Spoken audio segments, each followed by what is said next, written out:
Bonjour, je m'appelle Samuel, j'ai 25 ans, ce qui fait de moi l'un des étudiants les plus âgés de ma promotion en histoire de l'art à l'université Paris-Sorbonne. Ce n'est pas que j'ai échoué ou redoublé. Non, c'est simplement que la vie m'a obligé à travailler pendant mes études. Serveur dans des brasseries, livreur à vélo, gardien de nuit dans un parking souterrain près de la gare de Lyon. J'ai fait tout ce qu'il fallait pour payer mes frais de scolarité et mon petit studio dans le 19e arrondissement. Mes camarades de classe ont 22 ans pour la plupart. Ils sortent de leur lycée parisien, soutenus par leurs parents, et ils me regardent parfois avec une curiosité polie, comme si mes 3 années supplémentaires faisaient de moi un fossile vivant. Mais je m'en fiche. Je suis là, j'ai presque terminé, et dans quelques mois, j'aurai enfin mon diplôme. Sauf que voilà, il y a un dernier obstacle ridicule qui se dresse entre moi et la liberté. Un stage obligatoire de 2 semaines, non rémunéré, à la bibliothèque universitaire. 2 semaines à classer des livres, à tamponner des fiches de prêt, à ranger des ouvrages poussiéreux que personne ne consulte plus.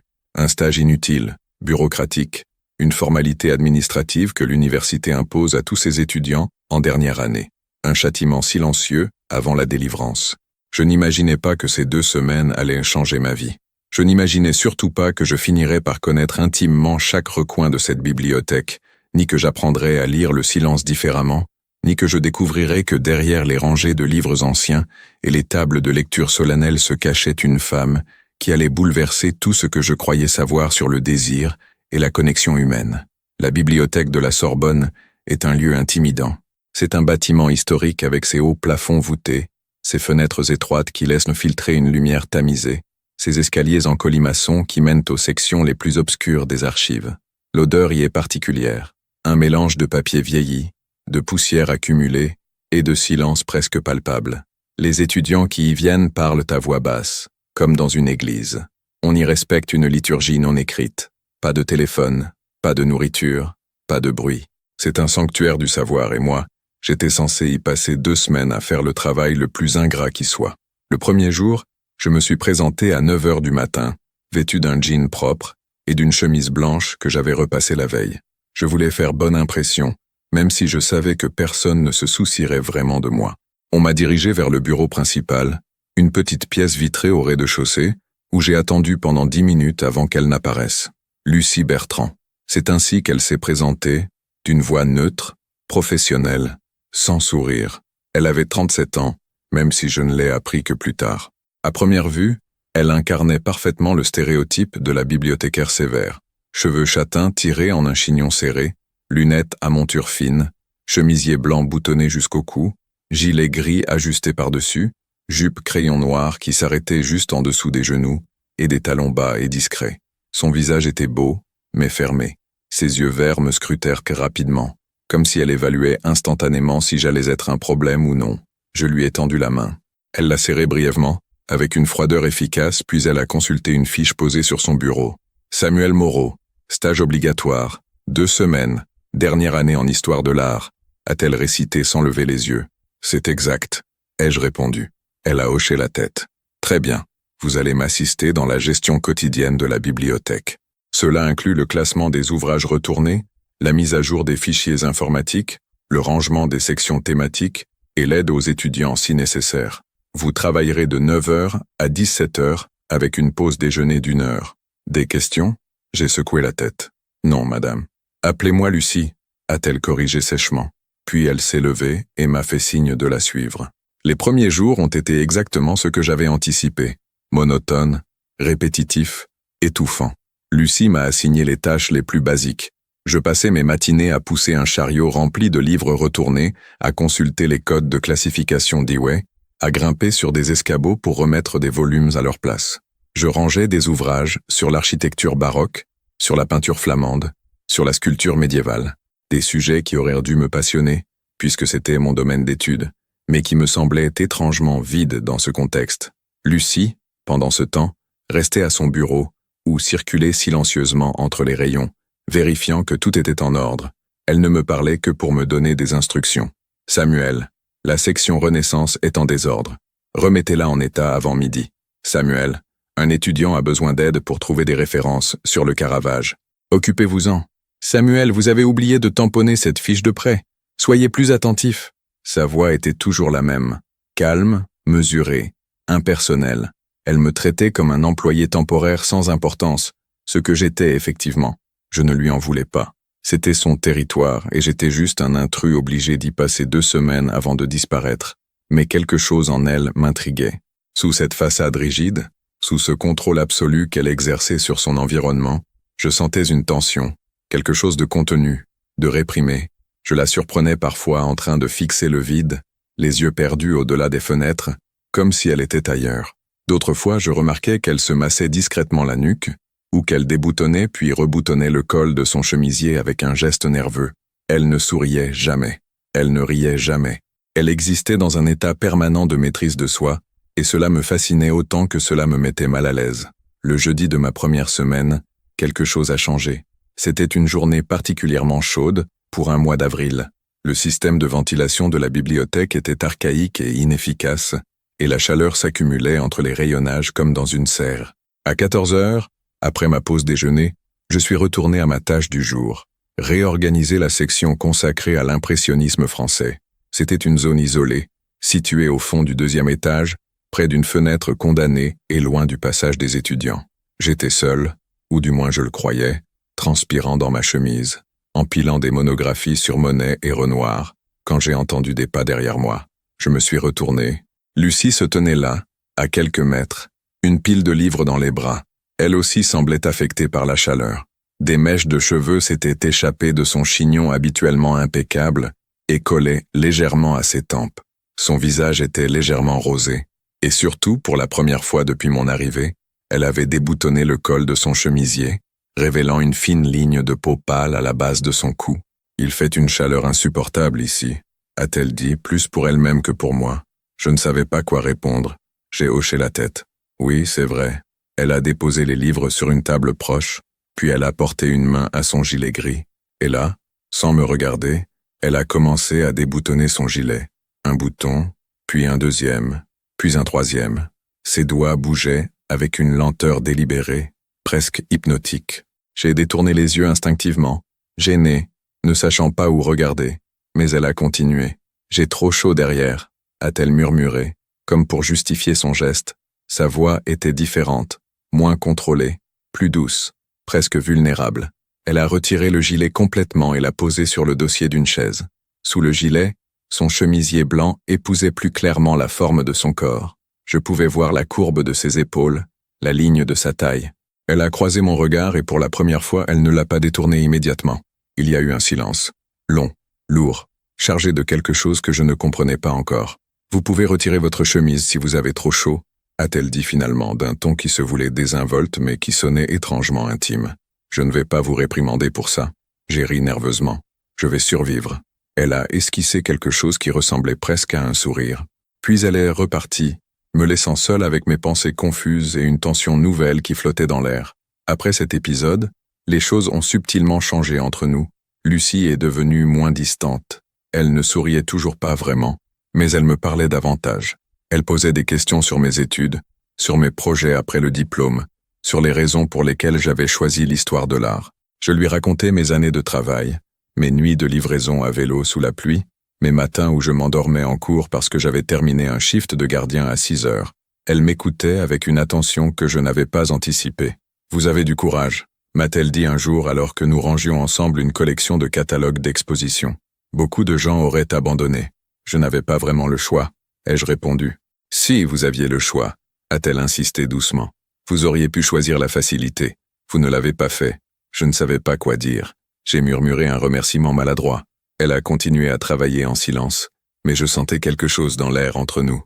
Une reconnaissance mutuelle, une sorte de respect qui n'existait pas auparavant. Le vendredi, elle m'a proposé de prendre mon déjeuner avec elle dans son petit bureau vitré. « Si vous voulez », a-t-elle précisé rapidement. « Je ne veux pas vous imposer ma compagnie. » J'ai accepté. Nous avons mangé en silence pendant quelques minutes. Elle sa salade préparée maison, moi mon sandwich acheté à la boulangerie du coin. Puis elle a commencé à parler. Elle m'a raconté qu'elle travaillait à la bibliothèque depuis 12 ans, qu'elle avait fait des études en littérature comparée, qu'elle avait rêvé de devenir écrivaine, mais que la vie en avait décidé autrement. « J'ai choisi la sécurité », a-t-elle dit avec une pointe d'amertume. « Un poste stable, un salaire correct, une routine prévisible. Et maintenant, je suis ici, à 37 ans, à classer des livres que d'autres ont écrits. Vous pourriez encore écrire, ai-je suggéré. Elle a secoué la tête.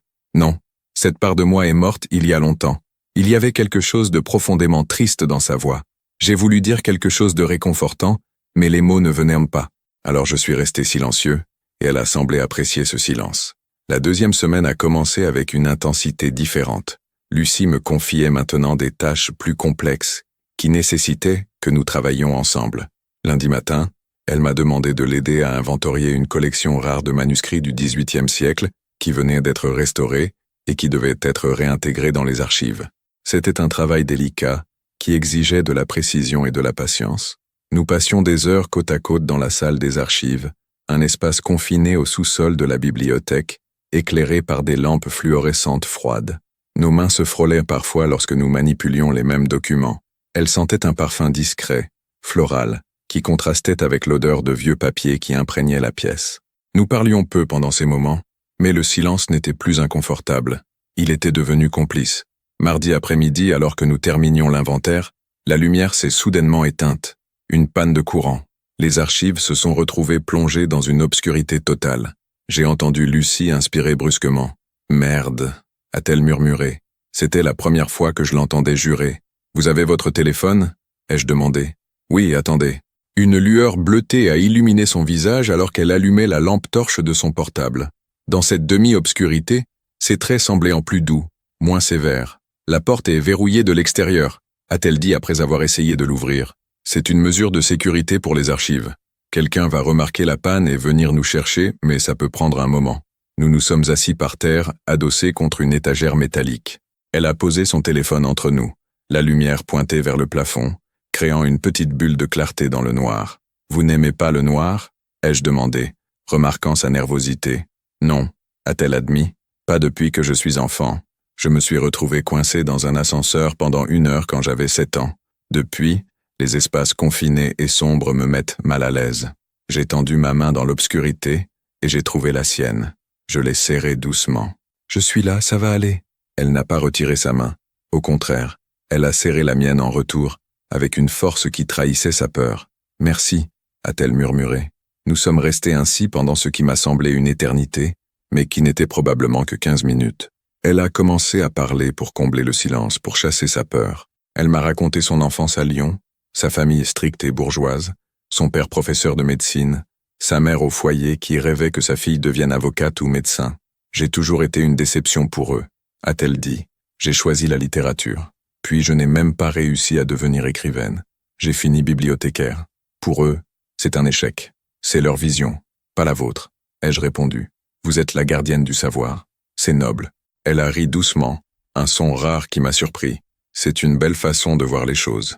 La lumière est revenue brusquement, et quelqu'un a déverrouillé la porte quelques secondes plus tard.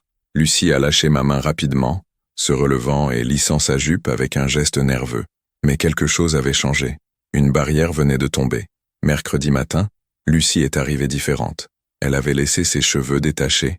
Ils tombaient en vagues douces sur ses épaules. Elle portait toujours son chemisier blanc et sa jupe noire, mais elle avait remplacé son gilet gris par un cardigan bleu marine plus souple. Elle semblait plus jeune, plus accessible. Quand je lui ai dit bonjour, elle m'a souri, un vrai sourire. « Bonjour Samuel », a-t-elle répondu. Puis elle a ajouté presque timidement. « J'espère que vous n'êtes pas trop ennuyé par ce stage. »« Non », ai-je répondu honnêtement. « En fait, je trouve ça intéressant. » Elle a soutenu mon regard un instant de trop, puis elle a détourné les yeux. « Bien. Aujourd'hui, j'ai besoin de votre aide pour réorganiser la section des livres d'art contemporain. C'est au 3e étage, dans l'aile est. C'est une zone peu fréquentée. Nous avons monté les escaliers ensemble. Le 3e étage était effectivement désert. C'était une section poussiéreuse, avec des fenêtres qui donnaient sur les toits de Paris. La lumière du matin entrait en biais, créant des motifs géométriques sur le parquet ancien. Nous avons commencé à travailler, elle sur une étagère, moi sur une autre, mais je la sentais me regarder. À plusieurs reprises, j'ai levé les yeux et j'ai croisé son regard avant qu'elle ne le détourne rapidement. Vers 11 heures, alors que je redescendais d'un escabeau, je l'ai trouvée debout devant une fenêtre, les bras croisés, perdue dans ses pensées. Lucie, elle s'est retournée. Son visage était étrangement vulnérable. « Samuel, puis-je vous poser une question personnelle ?»« Bien sûr, vous avez une petite amie ?» La question m'a pris au dépourvu.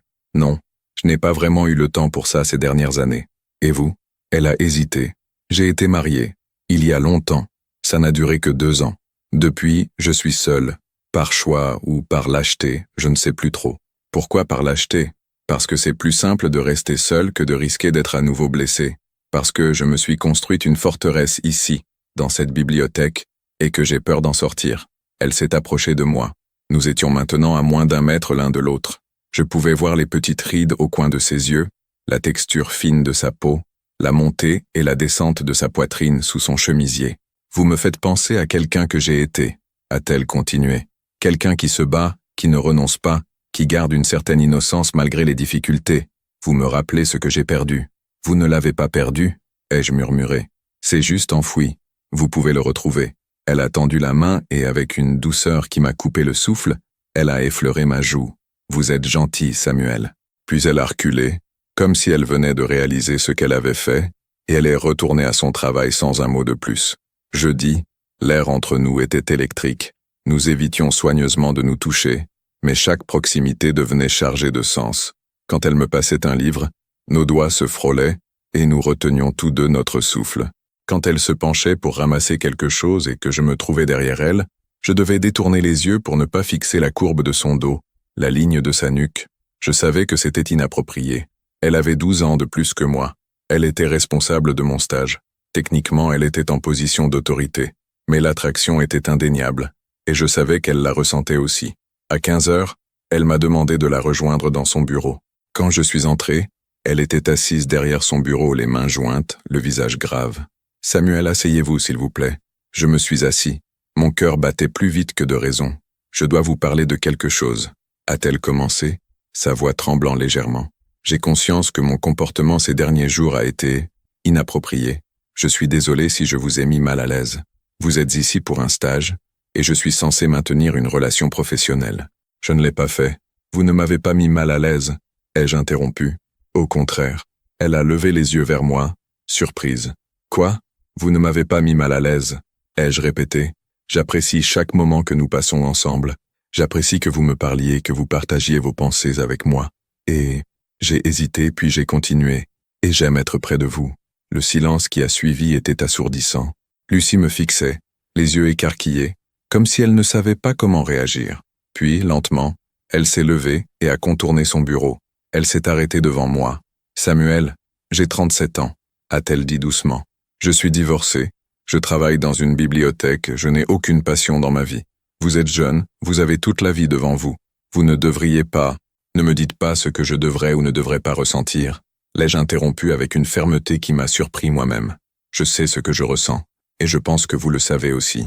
Elle a fermé les yeux un instant, comme si elle luttait contre elle-même.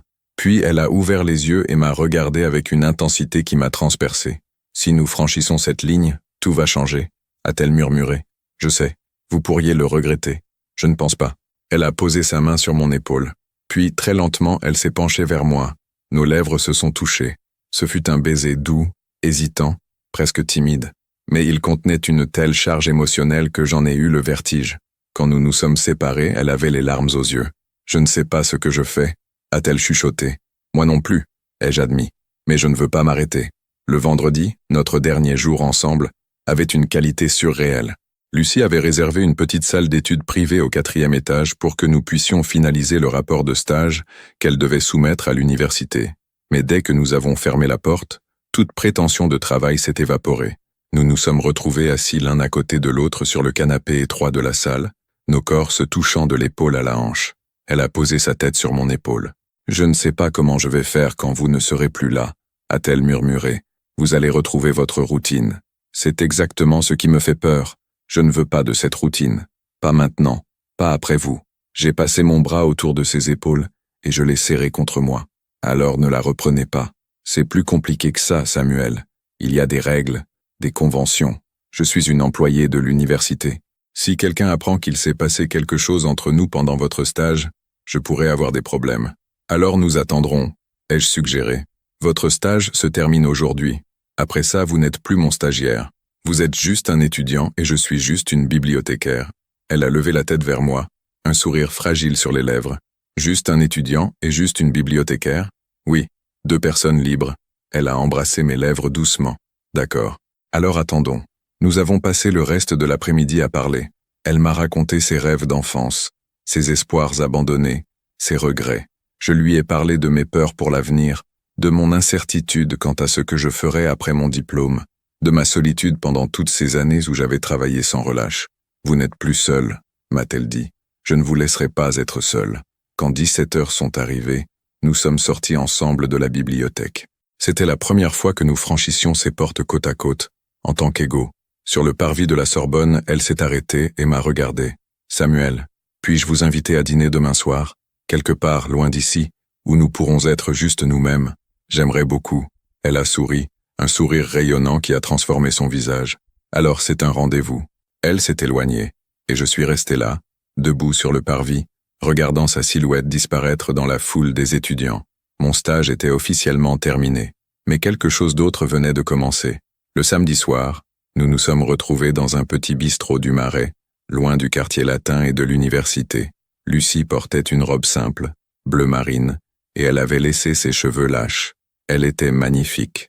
Nous avons parlé pendant des heures, riant, partageant des histoires, nous découvrant l'un l'autre sans les contraintes de la bibliothèque. Pour la première fois, je voyais la vraie Lucie, celle qui n'était pas enfermée derrière son bureau, celle qui n'avait pas besoin de maintenir une façade professionnelle. Elle était drôle, passionnée, curieuse. Elle m'a posé 1000 questions sur ma vie, mes goûts, mes ambitions. Et elle a partagé ses propres rêves, ceux qu'elle croyait enterrés. Je veux recommencer à écrire, m'a-t-elle confié alors que nous partagions un dessert. Vous m'avez donné envie de réessayer. Alors faites-le, l'ai-je encouragé. Vous avez tellement de choses à raconter. Peut-être que je commencerai par écrire sur vous, a-t-elle plaisanté. Sur l'étudiant têtu qui a bouleversé ma vie en 2 semaines. Je suis flatté d'être votre muse. Elle a ri, puis elle est devenue sérieuse. Samuel, je dois vous dire quelque chose. Je ne sais pas où tout cela nous mène. Je ne sais pas si c'est raisonnable, si c'est durable. Mais je sais que je ne me suis pas sentie aussi vivante depuis des années. Et c'est grâce à vous. J'ai pris sa main par-dessus la table. Alors explorons ça ensemble. Sans pression. Juste, voyons où ça nous mène. Elle a hoché la tête. D'accord. Les semaines suivantes ont été une période d'ajustement et de découverte. Nous nous voyions régulièrement, toujours en dehors de l'université pour éviter les rumeurs. Nous nous promenions le long de la Seine, nous visitions des expositions dans les petits musées que seuls les Parisiens connaissent, nous passions des soirées dans mon studio exigu du 19e arrondissement, allongé sur mon lit étroit, à parler jusqu'à ce que le soleil se lève. Lucie se transformait sous mes yeux. Elle riait plus facilement. Elle portait des couleurs plus vives.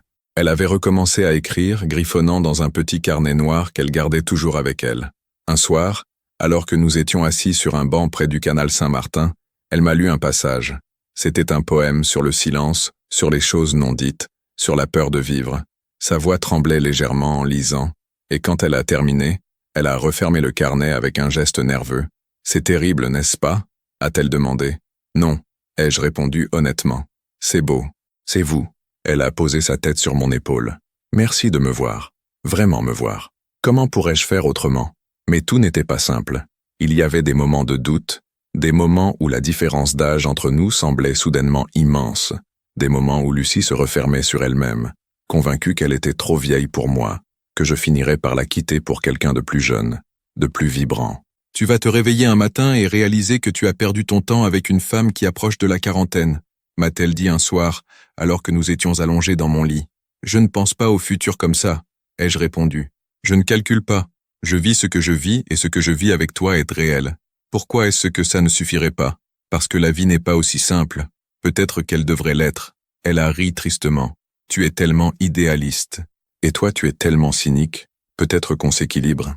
3 semaines après la fin de mon stage, alors que je passais mes derniers examens avant l'obtention de mon diplôme, Lucie m'a appelé en pleine nuit. Il était 2 heures du matin. Sa voix était brisée. « Samuel, je suis désolé de t'appeler si tard. Je ne savais pas qui d'autre appeler. Qu'est-ce qui se passe? Mon père est mort. Crise cardiaque. Aujourd'hui. Ma mère m'a appelé ce soir. Je ne sais pas quoi faire. Je ne sais pas comment je suis censé ressentir quoi que ce soit. » Je me suis habillé en vitesse et j'ai pris le métro jusqu'à son appartement dans le 11e arrondissement. Quand elle a ouvert la porte, elle était pâle, les yeux rouges, tremblante. Je l'ai prise dans mes bras sans un mot. Elle s'est effondrée contre moi, sanglotant.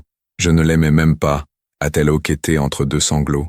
Il était froid, distant, critique. Il ne m'a jamais comprise. Mais c'était mon père et maintenant il est parti, et je ne pourrai jamais lui dire toutes les choses que j'aurais voulu lui dire. Je sais, ai-je murmuré, caressant ses cheveux. Je sais, nous sommes restés ainsi pendant longtemps. Puis je l'ai guidée vers son canapé, je lui ai préparé du thé, et je me suis assis à côté d'elle, la tenant contre moi pendant qu'elle pleurait. Elle m'a raconté son enfance, les attentes impossibles de son père, les disputes, les déceptions mutuelles. Il voulait que je sois quelqu'un d'autre, a-t-elle dit. Quelqu'un de brillant, d'ambitieux, de reconnu. Et je suis devenu l'opposé. Par rébellion ou par lâcheté, je ne sais pas. Tu n'es pas lâche, ai-je insisté. Tu es courageuse. Tu as choisi ta propre voie, même si elle était difficile. C'est plus courageux que de suivre le chemin tracé par quelqu'un d'autre.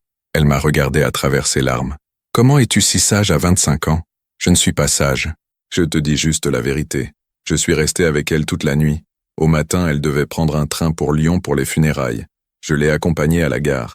Avant de monter dans le train, elle s'est retournée vers moi. « Viens avec moi », a-t-elle dit soudainement. « Quoi? Viens avec moi à Lyon. Je ne veux pas y aller seule. Je ne veux pas affronter ma mère et le reste de ma famille seule. S'il te plaît. » J'avais un examen important le lendemain. Mais j'ai regardé son visage et j'ai vu la vulnérabilité, la peur, le besoin. « D'accord, ai-je dit. Je viens. » Le voyage à Lyon a été une épreuve. La mère de Lucie était une femme austère, vêtue de noir, qui m'a regardé avec une suspicion non dissimulée quand Lucie m'a présenté comme un ami. Les funérailles ont eu lieu dans une grande église froide, remplie de gens que Lucie connaissait à peine. Elle est restée stoïque pendant toute la cérémonie, le visage de marbre, les mains jointes sur ses genoux. Ce n'est que plus tard, dans la voiture qui nous ramenait à l'hôtel, qu'elle s'est à nouveau effondrée. « Je me sens tellement vide », a-t-elle murmuré, comme si une part de moi était morte avec lui, la part qui espérait encore qu'un jour, il me dirait qu'il était fier de moi. Il l'était peut-être, ai-je suggéré, à sa manière. Non, il ne l'était pas, et maintenant il ne le sera jamais. Cette nuit-là, dans notre chambre d'hôtel impersonnelle, elle s'est tournée vers moi avec une intensité désespérée. « Fais-moi oublier », a-t-elle chuchoté. « Juste pour cette nuit, fais-moi sentir quelque chose d'autre que cette douleur. » Nous avons fait l'amour pour la première fois cette nuit-là. C'était différent de ce que j'avais imaginé.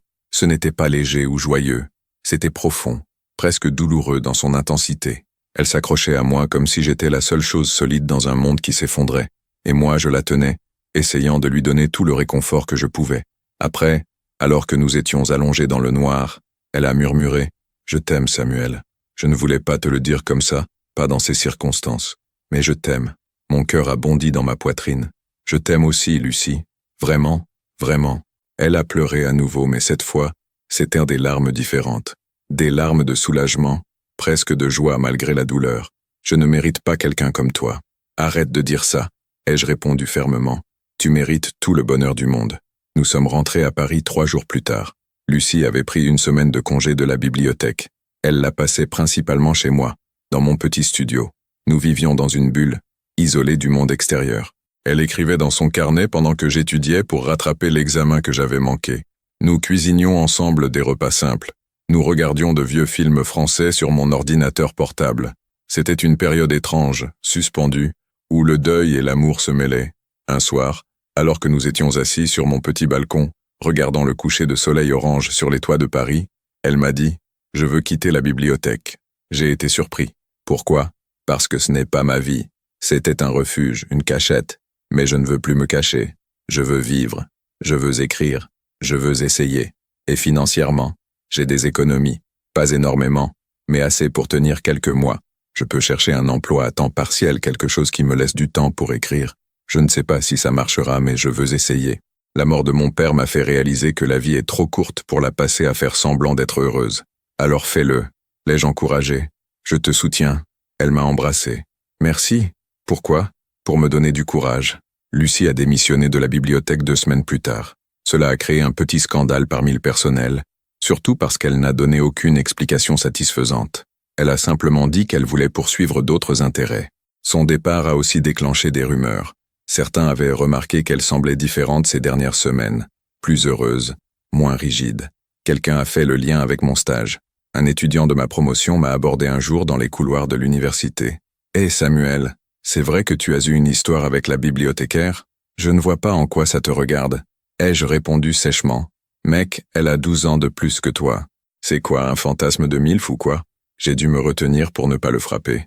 Ne parle pas d'elle comme ça. Il a levé les mains en signe de reddition. Ok. Désolé. C'est juste bizarre, tu sais. Les rumeurs ont circulé pendant quelques semaines, puis elles se sont estompées. Personne ne s'intéressait vraiment à ma vie amoureuse de toute façon. J'ai obtenu mon diplôme en juin avec une mention bien. Lucie était dans la salle lors de la cérémonie de remise des diplômes, assise discrètement au fond. Quand j'ai reçu mon diplôme et que je suis descendu de l'estrade, nos regards se sont croisés et elle a souri, un sourire radieux de fierté. Après la cérémonie, nous sommes allés célébrer dans un petit restaurant près du Panthéon.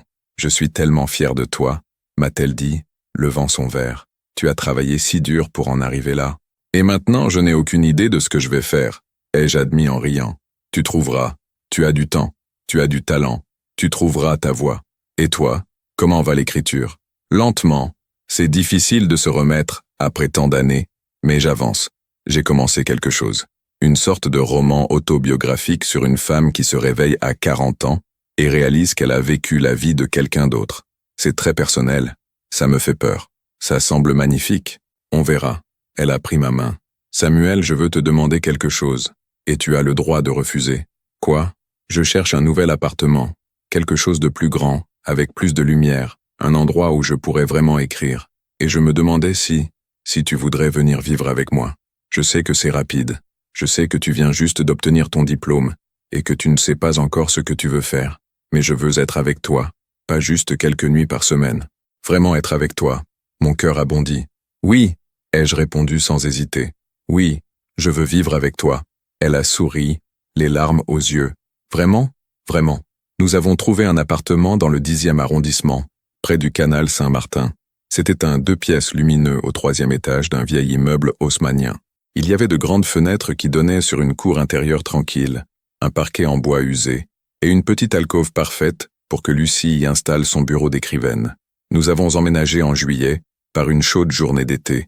Mes parents sont venus de ma ville natale pour m'aider et ils ont rencontré Lucie pour la première fois. Ma mère a été surprise par son âge, je l'ai vue dans ses yeux, mais elle a été polie et chaleureuse. Mon père, plus pragmatique, s'est simplement assuré que j'étais heureux. « Tu es heureux, fiston ?» m'a-t-il demandé alors que nous transportions des cartons dans les escaliers. « Oui, papa, je suis heureux. » Alors, c'est tout ce qui compte. Les premiers mois de cohabitation ont été une période d'ajustement. Nous apprenions à vivre ensemble, à partager un espace, à naviguer les petites irritations quotidiennes. Lucie avait l'habitude de vivre seule depuis des années, et elle avait ses routines rigides. Moi, j'étais désorganisé, j'oubliais de ranger mes affaires, je laissais traîner mes livres partout. Nous avons eu des disputes, pas grandes, mais réelles. Elle me reprochait mon désordre, je lui reprochais sa tendance à tout contrôler. Mais nous apprenions aussi à communiquer, à nous excuser, à faire des compromis. Et malgré les frictions, nous étions heureux. J'ai trouvé un emploi temporaire dans une galerie d'art du Marais. Ce n'était pas grand-chose, juste de l'accueil et de l'assistance administrative. Mais cela me permettait de gagner de l'argent et de rester dans le monde de l'art. Lucie, de son côté, travaillait sur son roman. Elle écrivait tous les matins de 6h à midi, avec une discipline que je trouvais impressionnante. L'après-midi, elle donnait des cours particuliers de français pour payer les factures. Le soir, nous nous retrouvions et elle me lisait parfois des passages de son manuscrit. C'était beau, honnête, parfois douloureux. « Tu vas finir ce livre, » lui disais-je, « et il sera publié, et il touchera des milliers de personnes. Tu as trop confiance en moi. Peut-être que c'est exactement ce dont tu as besoin. » L'automne est arrivé, puis l'hiver. Notre premier Noël ensemble. Nous l'avons passé seuls dans notre appartement, cuisinant un repas simple, échangeant des cadeaux modestes. Je lui ai offert une belle plume vintage que j'avais trouvée dans une brocante. Elle m'a offert une édition originale d'un livre d'art que je cherchais depuis des mois. Nous avons fait l'amour devant la cheminée électrique de notre salon, et elle a pleuré de bonheur. Je ne savais pas que la vie pouvait être comme ça, a-t-elle murmuré contre mon épaule. Aussi simple, aussi belle, moi non plus. J'ai passé tellement d'années à avoir peur, peur de vivre, peur d'aimer, peur d'échouer. Et puis tu es arrivé, avec ton sourire maladroit et ton idéalisme têtu, et tu as tout changé. Tu as changé ma vie aussi, ai-je répondu. Avant toi, je ne faisais que survivre. Je travaillais, j'étudiais, je passais au jour suivant. Je ne vivais pas vraiment. Tu m'as appris ce que c'est que de vraiment vivre. Alors nous nous sommes sauvés mutuellement. Peut-être. En mars, Lucie a terminé son roman. Elle l'a envoyé à plusieurs maisons d'édition, sans grand espoir. Je ne m'attends à rien, m'a-t-elle dit. C'est probablement trop personnel, trop intimiste. Mais au moins, je l'ai écrit. C'est déjà une victoire. 2 mois plus tard, elle a reçu une réponse positive d'une petite maison d'édition parisienne spécialisée dans la littérature contemporaine. Il voulait publier son livre. Elle m'a appelé à la galerie, en pleurs, presque incohérente. Ils veulent publier mon livre, Samuel. Ils veulent vraiment publier mon livre. Je suis rentré en courant de la galerie. Quand je suis arrivé, elle était sur le balcon, le téléphone encore à la main, le visage baigné de larmes. Je l'ai prise dans mes bras et je l'ai fait tournoyer. Je te l'avais dit, je savais qu'il l'aimerait. Je n'arrive pas à y croire. Crois-le, tu l'as fait. Tu as vraiment réussi. Ce soir-là, nous avons célébré modestement, avec une bouteille de vin et des pâtes faites maison. Mais c'était l'un des moments les plus heureux de ma vie. Voir Lucie rayonner, voir la confiance revenir dans ses yeux, voir cette femme que j'aimais réaliser qu'elle avait du talent, qu'elle avait quelque chose à dire, que le monde voulait l'entendre. C'était magnifique. Le livre de Lucie est sorti en septembre de l'année suivante. Il s'intitulait La bibliothécaire. Et même si c'était de la fiction, j'y reconnaissais des éléments de notre histoire. La critique a été mitigée, mais positive. Plusieurs journaux l'ont décrit comme une exploration honnête et émouvante de la réinvention de soi à l'âge mûr. Il ne s'est pas vendu à des millions d'exemplaires, mais il a trouvé son public. Lucie a donné quelques lectures dans des librairies parisiennes, et j'étais toujours là, assis au fond, écoutant sa voix tremblante lire ses propres mots. Lors de l'une de ses lectures, dans une petite librairie du 5e arrondissement, une femme dans le public lui a posé une question. « Votre livre parle beaucoup de la peur d'aimer à nouveau après avoir été blessé. Comment avez-vous surmonté cette peur ?» Lucie a réfléchi un moment, puis elle m'a regardé. J'ai rencontré quelqu'un qui m'a rappelé que le courage n'est pas l'absence de peur. C'est agir malgré la peur. Il m'a montré que la vie est trop courte pour la passer enfermée dans ses propres défenses. Alors j'ai choisi de vivre, de vraiment vivre. Et c'est la meilleure décision que j'ai jamais prise. La salle a applaudi doucement, et j'ai senti mes yeux se remplir de larmes. 2 ans après notre rencontre, nous nous sommes mariés. C'était une petite cérémonie civile à la mairie du 10e arrondissement, suivie d'un déjeuner dans un restaurant avec nos proches. Mes parents étaient là, ainsi que quelques amis. La mère de Lucie était venue de Lyon, et même si elle ne comprenait toujours pas tout à fait les choix de sa fille, elle avait fait un effort. « Je vois que tu es heureuse », m'a-t-elle dit pendant le repas. C'est tout ce qu'un parent peut espérer pour son enfant. Lucie portait une robe simple, crème, et des fleurs dans ses cheveux. Elle était magnifique. Quand nous avons échangé nos vœux, elle a dit « Samuel, tu es arrivé dans ma vie quand j'avais abandonné l'espoir. Tu m'as montré qu'il n'est jamais trop tard pour recommencer, pour choisir le bonheur, pour être courageux. Je t'aime pour ta gentillesse, pour ton idéalisme, pour ta capacité à voir le meilleur en moi-même, quand je ne le vois pas moi-même. Je promets de t'aimer, de te soutenir et de construire une vie belle avec toi. J'ai pleuré pendant tout mon discours. Lucie, tu m'as appris ce que signifie vraiment vivre. Avant toi, j'existais, mais je ne vivais pas. Tu m'as montré la beauté de la vulnérabilité, la force de l'honnêteté, le courage qu'il faut pour choisir l'amour même quand c'est effrayant. Je t'aime pour ta profondeur, pour ton intelligence, pour ton cœur énorme. Je promets de te rappeler chaque jour à quel point tu es extraordinaire. Nos amis ont applaudi. Nous nous sommes embrassés, et j'ai su avec une certitude absolue que c'était le début de quelque chose de merveilleux. Aujourd'hui, 3 ans après ce premier jour à la bibliothèque, je repense souvent à cet après-midi chaude d'avril où Lucie a déboutonné son gilet et a murmuré « J'ai trop chaud derrière ».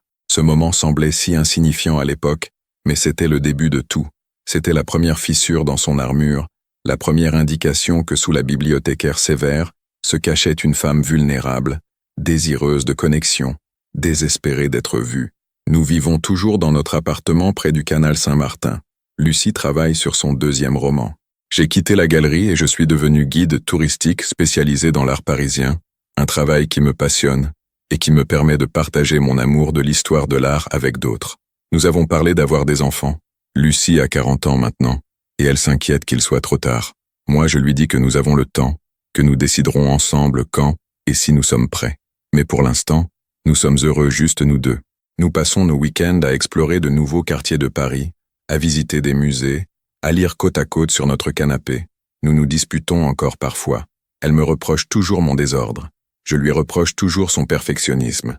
Mais nous avons appris à nous pardonner, à communiquer, à choisir l'amour même dans les moments difficiles. Parfois, tard le soir, alors que nous sommes allongés dans notre lit, Lucie me dit « Tu sais, je n'aurais jamais imaginé que ma vie deviendrait ça. Ça quoi? Belle, simple, heureuse. J'ai passé tellement d'années à penser que le bonheur était quelque chose de compliqué, de difficile à atteindre. Mais c'est en fait assez simple. C'est toi, c'est nous, c'est cette vie que nous avons construite ensemble. Tu le regrettes? Pas une seule seconde. Moi non plus. » Elle se blottit contre moi et je l'enlace. Dehors, Paris continue de vivre, bruyante et lumineuse. Mais ici, dans notre petit appartement, dans notre petit monde, nous avons trouvé notre paix. Notre histoire a commencé dans une bibliothèque silencieuse, parmi les livres poussiéreux et les rayonnages infinis. Elle a commencé avec un stage obligatoire que je considérais comme un châtiment, mais elle s'est transformée en la plus belle aventure de ma vie. Parce que c'est là, dans le silence et la poussière, que j'ai trouvé l'amour, que j'ai trouvé ma maison, que j'ai trouvé Lucie, et que Lucie s'est trouvée elle.